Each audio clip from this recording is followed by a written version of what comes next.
Hi అండి, అందరికీ నమస్కారం. Welcome to Vijay media. ఇప్పుడైందన్న వార్త, మంత్రి ఉత్తమ్కు ప్రమాదం.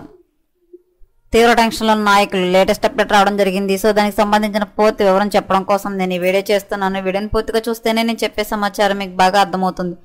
అలాగే వీడియో నచ్చితే కనుక వీడియోకి లైక్ ఇచ్చి నన్ను సపోర్ట్ చేయండి. కొత్తగా ఎవరైనా ఛానల్ చూస్తున్నట్లయితే కనుక తప్పకుండా సబ్స్క్రైబ్ చేసుకోండి. అప్పుడే నేను పెట్టే మరిన్ని లేటెస్ట్ అప్డేట్లు నోటిఫికేషన్కి అయితే వస్తాయి.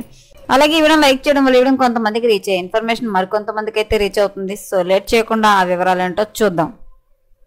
మంత్రి ఉత్తమ్ కుమార్ రెడ్డికి బిగ్ షాక్. మంత్రి ఉత్తమ్ కుమార్ రెడ్డికి పెను ప్రమాదం తప్పింది. సూర్యాపేట మండలం కేంద్రమైన గండేపల్లిలో మంత్రి ఉత్తమ్ కుమార్ రెడ్డి క్యాన్వాయ్ని ఒక్కసారిగా ఆపడంతో వెనుక నుండి వస్తున్న వాహనాలు ఒకదానికొకటి ఢీకొని ధ్వంసమయ్యాయి. ఈ ఘటనలో 3 వాహనాలు ధ్వంసం కాగా మంత్రి ఉత్తమ్ కుమార్ రెడ్డికి ఎటువంటి హాని జరగకపోవడంతో ఊపిరి పీల్చుకుంది భద్రతా సిబ్బంది. ఇక ఈ సంఘటనపై పోలీసులు ఆరా తీస్తున్నారు. మంత్రి ఉత్తమ్ కుమార్ రెడ్డి క్యాన్వాయ్కి ప్రమాదం. మంత్రి Uttam Kumar Reddy car sudden brake వేయడంతో ప్రమాదం వరుసగా ఢీకొని మంత్రి క్యాన్వాయ్లోని 6 కార్లు. దీంతో అక్కడ కాసేపు ఉద్రిక్తత చోటు చేసుకుంది. మంత్రి ఉత్తమ్ కుమార్ రెడ్డి క్యాన్వాయ్కి అయితే ప్రమాదం అయితే జరిగిందండి. కారు సడన్ బ్రేక్ వేయడం వల్ల ఈ ప్రమాదం జరిగిందని అయితే పోలీసులు చెప్తున్నారు. సో ఎప్పటికప్పుడు మరిన్ని లేటెస్ట్ అప్డేట్ల కోసం మన ఛానల్ తప్పకుండా సబ్స్క్రైబ్ చేసుకోండి. Thanks for watching.